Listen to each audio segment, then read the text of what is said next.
La question suivante, donc, porte sur... C'est la question 28, c'est bien ça? Non, pardon. La question 27, c'est sur l'approbation du rapport de la CLECT, donc Commission locale d'évaluation des charges transférées. C'est Hervé, adjoint finance, qui rapporte. Question en effet très importante et qui aurait été dommage d'oublier. L'application de la fiscalité professionnelle unique a entraîné la création d'une commission locale chargée d'évaluer les charges transférées, ce qu'on appelle la CLECT, entre les communes d'une part et la communauté d'agglomération d'autre part. Le rôle de cette commission est de valoriser financièrement les transferts de compétences afin de tenir compte dans le calcul de l'attribution de compensation. L'objectif recherché étant une neutralité financière et budgétaire des transferts et des restitutions de compétences. Donc cette CLECT a été créée par délibération communautaire le 16 janvier 2017 et la commission CLECT a adopté le rapport lors de sa réunion le 3 septembre dernier. En application de l'article 1609 non-C du Code général des impôts, à compter de la date de transmission du rapport au conseil municipal, les communes disposent d'un délai de 3 mois pour procéder à son adoption. Donc 3 mois à compter du 3 septembre. Après lecture de ce texte en commission des finances, il est donc proposé au conseil municipal d'approuver le présent rapport. Merci Hervé, donc c'est une délibération formelle. Néanmoins, est-ce que vous avez des questions ou des observations à formuler concernant ce rapport de la CLECT communautaire? A priori non, donc je propose de passer au vote. Si Monsieur Morazin, vous avez une... C'est pas une question directement sur le rapport, mais il revient.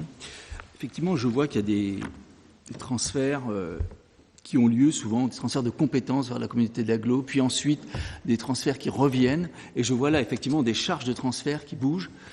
Mais est-ce que pour les communes, c'est pas à un moment donné, pour certaines communes, ça ne devient pas un peu difficile de voir ces mouvements Alors, je prenais l'exemple du... Je regardais un petit peu ce qui se passait concernant, par exemple, le nettoyage des plages. C'est un exemple.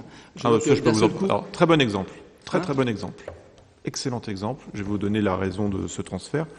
Donc, en effet, lorsque la communauté d'agglomération a été créée au 1er janvier 2019, dans un souci de facilité, plusieurs compétences ont été prises, notamment celle-ci. Donc il y avait nettoyage des plages, et puis aussi la gestion des systèmes d'endiguement, ou en tout cas de protection de submersion marine.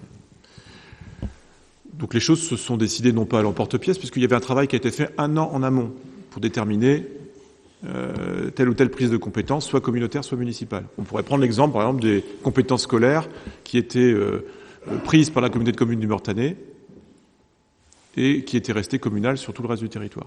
Donc, on a fonctionné pendant 2 ans, le temps de toiletter nos statuts, de manière provisoire, de façon à observer aussi la façon dont ces compétences s'exerçaient, soit dans le champ municipal ou communautaire. Et aujourd'hui, on en est vraiment à réguler, de manière très précise, la façon dont cela doit fonctionner. Et pour reprendre cette question de la compétence entretien des plages, bien évidemment, les maires des communes se sont manifestés en disant ce serait peut-être mieux que ce soit à notre niveau, au niveau communal, que l'on puisse agir avec cette compétence. Donc finalement, ce qui s'est opéré, c'est un dialogue entre les communes et la communauté d'agglomération, de façon à ce que la compétence soit administrée ou s'organise à l'échelon le plus pertinent. Donc là, on en est vraiment à cette phase de régularisation. Et on pourrait prendre beaucoup d'autres exemples comme celui-ci. Donc, encore une fois, la communauté d'agglomération, comme toute communauté de communes, c'est un outil coopératif qui est porté par les communes. Tous les élus qui siègent dans la communauté d'agglomération sont avant tout des élus communaux. Alors, certes, ils sont là pour représenter l'intérêt de la commune à laquelle ils appartiennent, mais dans un souci de mutualisation, un souci communautaire, un souci coopératif. D'ailleurs, nos communautés sont bien des EPCI, établissements publics de coopération intercommunale. Donc, on est bien dans cette logique d'exercice des compétences au plus près des capacités des communes à les prendre en charge ou pas. Et Jacques va compléter. Oui, et puis il y a un deuxième problème qui n'est pas de notre fait, mais vous suivez que l'État nous attribue des compétences sans guère nous demander notre avis, et on se retrouve avec des compétences à gérer qui ne sont pas forcément un choix de l'agglo, mais c'est imposé par les textes. je reprends la parole 2 secondes. Non, mais je vous rejoins. Hein, c'est pas. Ma question est sur ce mouvement de compétences qui, dans le fait de ce regroupement, peut avoir un intérêt à un moment donné, puis pour des raisons diverses et variées. Hein, il y a un mouvement, un changement, et c'est vrai que ça interpelle un petit peu quelque part. Hein, ça peut poser question sur l'intérêt même de la notion bon, c'est une simple interrogation. L'important, très honnêtement, c'est que les communes y trouvent leur compte. Alors, je vais compléter. Ils trouvent leur compte à la fois d'un point de vue opérationnel, c'est-à-dire que ce soit les communes qui disent « Ok, moi, la plage, je préfère que ce soit moi qui l'entretienne parce que je vais pouvoir contacter l'entreprise directement ou parce que je vais mettre mes agents communaux au travail sur ce sujet-là ». Et puis l'autre dimension qui est fondamentale, c'est la dimension budgétaire. C'est-à-dire que dans les négociations de la CLECT, eh bien, les charges à transférer soient à la juste hauteur de façon à ce que la commune puisse financer les travaux à réaliser ou les dépenses de fonctionnement nécessaires.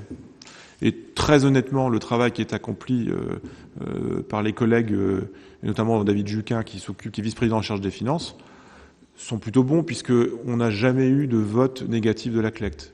Tout le travail de négociation qui se fait en commission ou en pôle territorial, et là Jacques pourra en parler puisqu'il est vice-président en charge du pôle territorial d'Avranches, se passe bien, en bonne intelligence. Et finalement, ce qu'il faut, c'est qu'au sein de ce bloc communal formé par la commune et la communauté d'agglomération, eh bien, ce soit l'intelligence collective qui prime.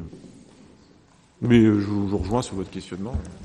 Non, mais il va de soi que c'est pas du tout, de ma part, une remise en question. Hein, vous l'avez parfaitement compris sur le fond.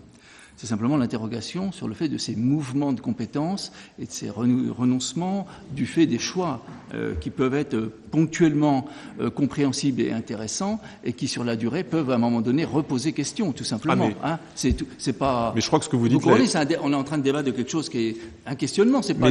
Je remets pas en cause le travail ni le résultat. Ce qui est fondamental justement, c'est qu'on puisse se questionner en permanence. Je vais prendre un autre exemple. Sur certains équipements, des salles de sport par exemple. Aujourd'hui, vous avez des salles de sport qui sont de compétences municipales ou communautaires. C'est vraiment basé sur une liste d'équipements qui sont soit communaux, soit communautaires. On peut très bien imaginer qu'une commune ayant une salle de sport, ça pourrait être le cas de la ville d'Avranches ou d'une autre, se dise nous finalement, franchement, on préférait que ce soit géré à l'échelle communautaire.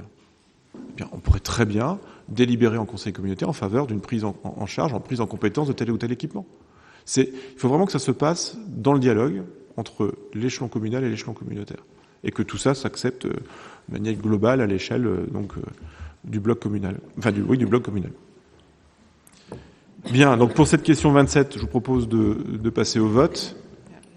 Hervé, oui, tu voulais dire quelque chose ? Rien de très important, mais je dirais que la communauté d'agglomération est toute jeune. Elle n'a même pas 3 ans.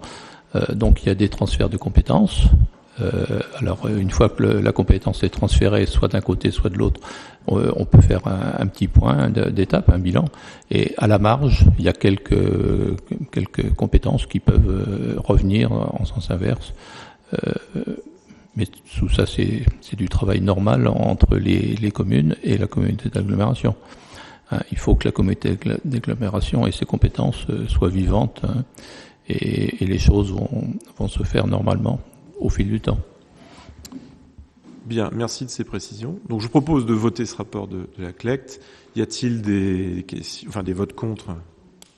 Je ne vois pas de main se lever. Des abstentions peut-être non plus. Donc unanimement, nous adoptons ce rapport de la Commission locale d'évaluation des charges transférées.